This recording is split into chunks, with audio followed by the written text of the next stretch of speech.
and they just stopped this rider now, no helmet and a young child on the front. So we're now back on the Sevilla Bridge, and it looks like there's some big construction going on here, or deconstruction. I think this one is for digging down and putting the new pylons, drilling down. So we're just here to check the situation and see what the MMDA can do to make sure the traffic in this area stays okay. They don't want people loading or unloading here on the bridge because it's one lane, so it's going to cause congestion if the jeepneys stop.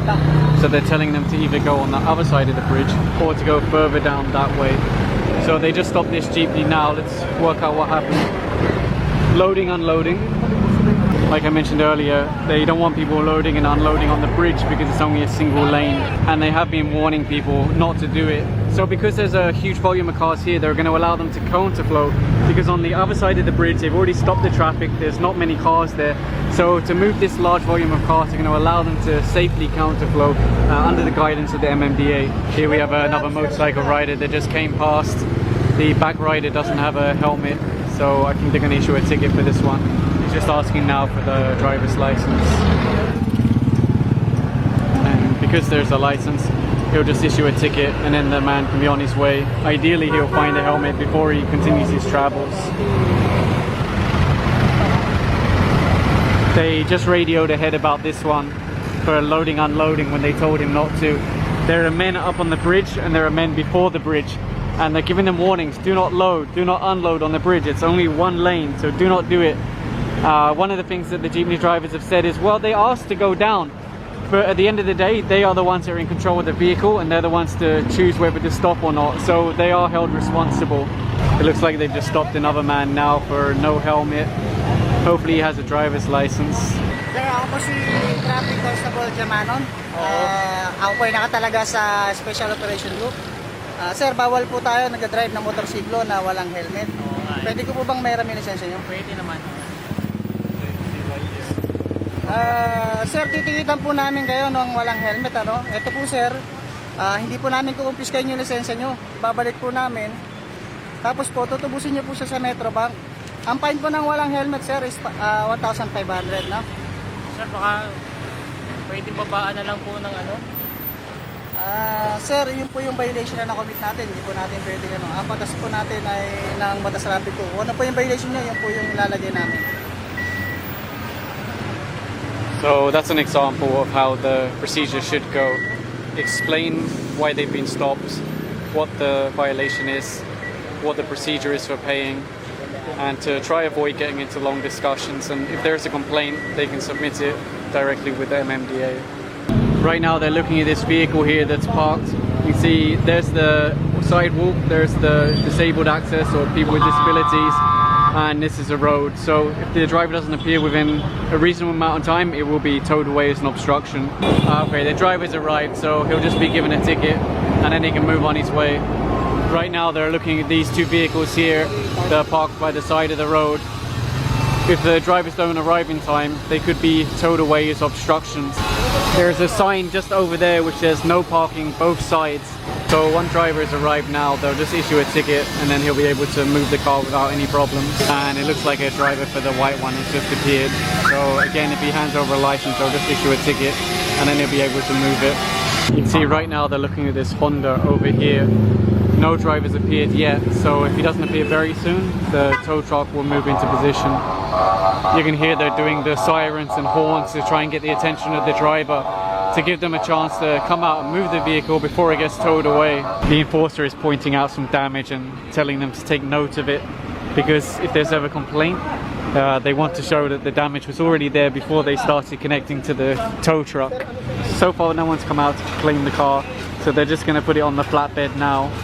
If you look over there, there's a sign that says no parking both sides. So they just finished picking up this one, and I can see over here this tow truck's picked up a car also. Let's go take a look at that one. So this is quite a large car actually that they picked up. Now you might be wondering, well, where did that one come from? Well, they've split up into 3 teams to hit different streets here. I think 17th Avenue, 20th Avenue and some other roads around here. So yeah, that's where it came from, because it's split into teams, so I won't be able to get footage of everything, but if needs be, they can call me and I can go there. Right now they're dealing with these many cars. It says no parking this side, but you can see there's a car, there's a car, there's a car, there's a few trucks up there, so they're just dealing with that now, issuing tickets, and if there's no driver, towing the vehicle. And they just stopped this rider now, no helmet and a young child on the front. You can see over here he's writing a ticket to this one. It clearly says no parking this side, and then here he will ask for the license and then issue a ticket for no helmet.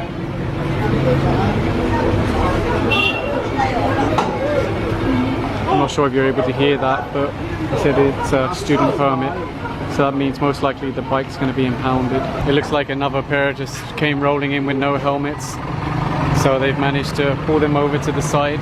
So they're just asking the driver for the license now so they can issue the ticket.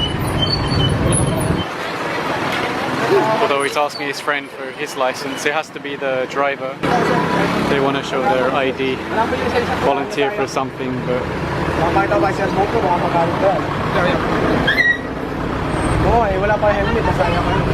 they need a driver's license, not a ID. You can see there's no plate, no registration mark, no identifier at all actually. Anong bus nyo? Alam mo ba ginawa ng bus nyo? Sir, sa ano na lang po tayo, sa MMDA? Sa MMDA. Ay, MMDA. Sa office. Sorry. Yan sa office yan. Saan? Sino nandyan? Sino manager? Terminal manager yan?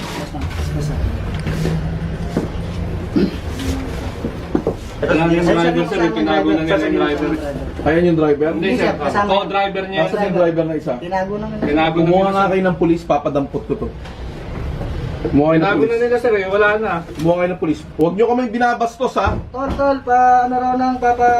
Si Papa. Ma'am, alam nyo ba yung nangyari sa bus nyo? Inano daw sila, yung Inaprehen. Okay.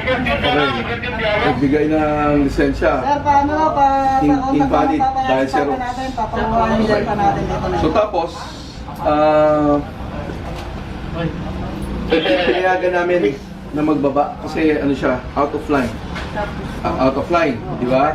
Nakiusap yung driver kung pwedeng ipababa dito yung mga pasahero. sa loob ng terminal. Hindi, sir. Hindi man Diyan lang sa labas. Okay. Oo. So kaya pinayagan ng enforcer, sige, of good faith. Right? Kasi may violation siya eh. Tapos tatakbuhan kami. Papapasukin dito, harangin yung enforcer ko. Tapos sasabihin na hindi nyo na pwedeng kunin niya, nasa private property. Ganun po ba ang gagawin natin? Kasi ang pagkaalam ko daw, ang sabi ng driver, pwede daw ipasok sa terminal. Kasi Teka nga. pasahero. Oo nga. Pero alam niya may violation siya. Impoundable yung offense niya. Impoundable. No, out of line. Sir, walang lisensya. Walang lisensya.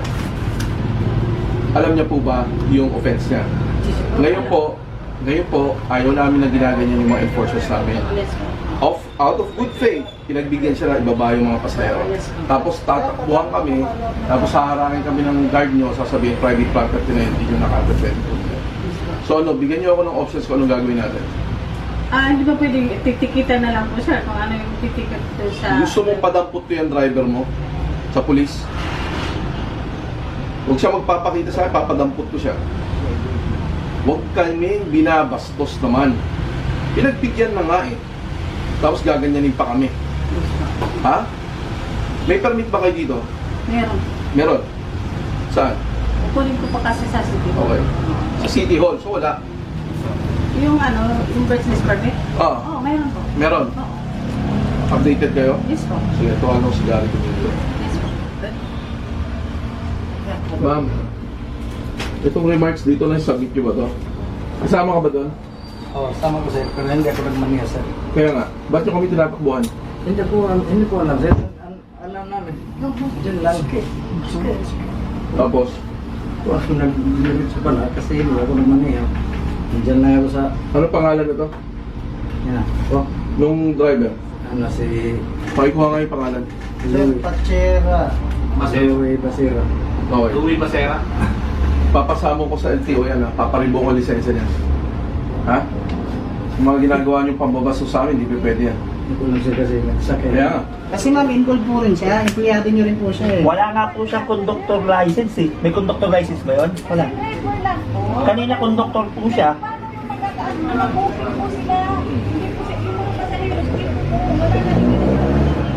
Sige ma'am, i-rest assure na lang po namin ma'am na hindi niya na magagawa sa amin to ha. Pagka meron po kaming nakitang violation ng bus nyo, ha, siguraduhin po namin ma'am na ma-impound po yan.